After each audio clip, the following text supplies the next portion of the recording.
Assalamualaikum warahmatullahi wabarakatuh. Alhamdulillahirrabbilalamin wassalatu wassalamu ala rasulillah wa ala alihi washabihi ajma'in amma ba'd.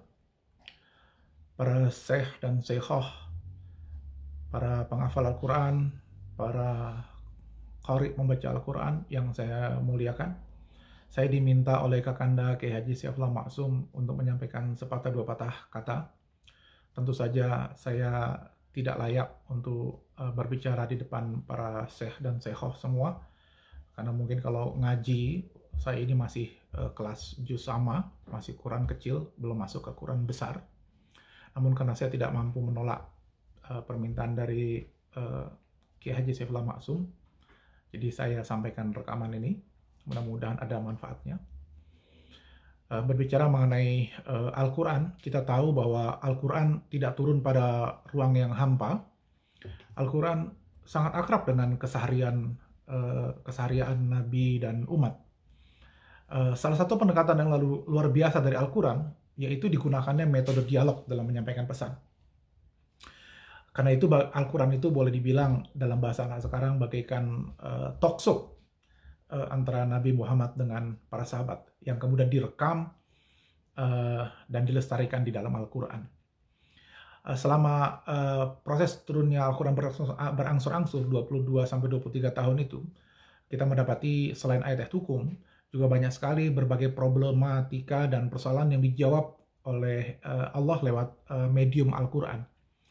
Dalam beberapa hal, Al-Quran juga merupakan kumpulan dialog Allah dengan malaikat, Allah dengan para nabi, malaikat dengan para nabi dan orang-orang pilihan lainnya, dialog para nabi dengan kaumnya, dialog Allah dengan iblis yang terkutuk, dialog Allah dengan mereka yang kelak akan mendapatkan azab, dan dialog penduduk surga dan penduduk neraka.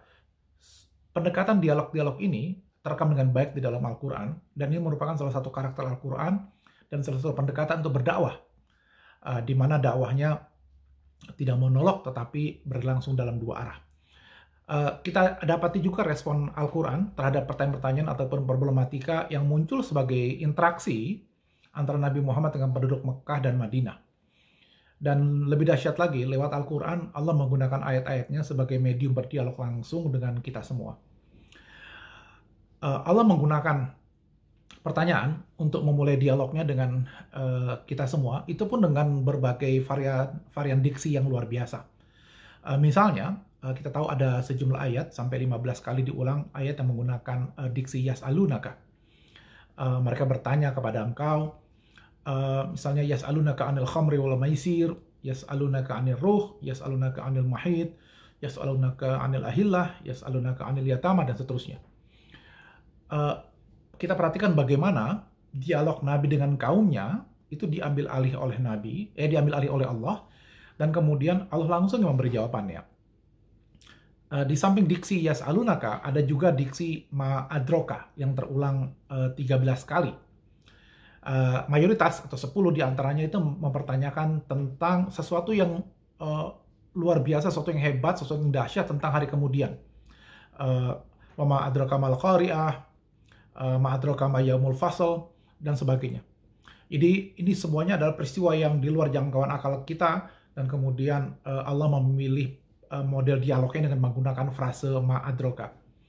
3 dari 13 ayat itu yang menggunakan ma'adroka itu di dalam surat At-Tariq ayat 2, surat Al-Balad ayat 12, dan surat Al-Alaq ayat 2 yang berkenaan dengan Lailatul Qadar, wa ma'adroka ma Lailatul Qadar. Kalau kita lihat 13 hal ini semuanya merupakan sesuatu yang hebat, sukar dijangkau oleh akal kita, sehingga Allah memberikan jawabannya dengan menggunakan diksi ma'adroka ini. Kemudian para ulama juga mengatakan ada diksi lain yang dipakai, yaitu ma'yudrika. Paling tidak dalam 3 ayat dipakai diksi ini, dan tekanannya juga berbeda, meskipun tetap membuka ruang dialog. Misalnya dalam surat Al-Ahzab ayat 63, wa ma yudrika la'alla sa'ata takunu qaribah. Dan tahukah kamu, boleh jadi hari berbangkit itu dekat waktunya. Atau misalnya dalam surat Abasa ayat 3, wa ma yudrika la'allahu yazakka. Tahukah kamu, barangkali ia ingin membersihkan diri dari dosa. Jadi model-model retorika yang luar biasa ini untuk membuka ruang dialog itu digunakan oleh Allah Subhanahu wa Ta'ala. Varian lain dalam dialog di Al-Quran itu, misalnya seperti dalam surat Yunus ayat 31, Kul mayyarzukukum minas sama'i wal ard. Katakanlah, siapakah yang memberi rezeki kepadamu dari langit dan dari bumi? Nah, ini kan pertanyaan yang kemudian membuka ruang dialog. Atau di ayat lain, Kul hal yastawil lazina ya'lamuna wal lazina la ya'lamun. Ini Az-Zumar ayat 9. Katakanlah, apakah sama orang-orang yang mengetahui dan orang-orang tidak mengetahui? Ini pertanyaan-pertanyaan retoris yang membuka cakrawala berpikir para pembacanya dan para pendengar Al-Quran. Inilah metode Al-Quran yang mampu memancing rasa ingin tahu pendengar atau pembaca. Atau belakang ini saat sedang tadarus membaca Al-Quran, saya juga terpesona dengan diksi lain yang digunakan Allah dalam Al-Quran yang sangat retoris, yang seakan-akan Allah bertanya mengenai pendapat kita. Ini misalnya dalam surat Al-Alaq. Ara'aita alladzi yanha 'abdan idza shalla ara'aita in kana 'alal huda aw amara bittaqwa. Bagaimana pendapatmu tentang orang yang melarang seorang hamba ketika mengerjakan sholat? Bayangkan, Allah bertanya apa pendapat kita. Nah, ini kan membuka ruang dialog yang sangat retoris sekali. Bagaimana pendapatmu jika orang yang dilarang itu berada di atas kebenaran atau dia menyuruh bertakwa kepada Allah? Dia lanjutkan, Ara'aita in kadzdzaba wa tawalla alam ya'lam bi annallaha yara. Bagaimana pendapatmu jika orang yang melarang itu mendustakan dan berpaling? Tidakkah dia mengetahui bahwa sesungguhnya Allah melihat segala perbuatannya? Ini sentuhan yang luar biasa halus, bukan hanya sekadar mengandung sastra yang sangat tinggi, tapi juga membuka ruang dialog untuk kita berpikir lebih lanjut. Itulah yang dipakai berbagai varian diksi dalam Al-Quran. Sehingga ketika kita membaca Al-Quran dengan dialog yang begitu menyentuh seperti itu, seakan-akan membawa kita hanyut ke dalam pelaku dialog. Seolah-olah kita lah yang sedang berdialog. Tidak heran ketika seorang filosof besar dari Pakistan, Muhammad Iqbal, sewaktu kecil, dia bertanya kepada ayahnya bagaimana caranya agar bisa memahami Al-Quran, maka kemudian ayahnya berpesan, bacalah Al-Quran seolah-olah ia diturunkan untuk kamu. Karena itu kata Muhammad Iqbal, sejak saya membaca Al-Quran, seolah-olah Al-Quran itu berdialog langsung dengan saya. Dan ini ditopang oleh berbagai pilihan diksi yang luar biasa dari Allah, yang sangat variatif dan sangat dinamis cara-cara Allah berdialog dalam Al-Quran. Ini berbeda dengan kita yang sering menutup pintu dialog dengan orang yang berbeda penafsiran dengan kita, orang yang berbeda pilihan ataupun sikap politik ataupun interest berbeda dengan kita. Itu kita seringkali menutup pintu dialog. Allah memilih menyelesaikan perbedaan ataupun problematika di masyarakat itu lewat dialog dengan dua arah. Karena kalau satu arah namanya monolog. Nah, sehingga ini sebuah introspeksi, sebuah evaluasi untuk kita, di mana para dai saat ini seringkali menyampaikan ceramah monolog, tidak memahami perkembangan jiwa dan perkembangan psikologis pendengarnya, seolah-olah hanya bicara di depan tembok, padahal yang dihadapi adalah manusia yang sangat dinamis. Nah, pendekatan Al-Quran ternyata tidak seperti itu. Al-Quran sangat memahami lawan bicaranya dan memilih berbagai varian diksi yang berbeda agar pesannya sampai.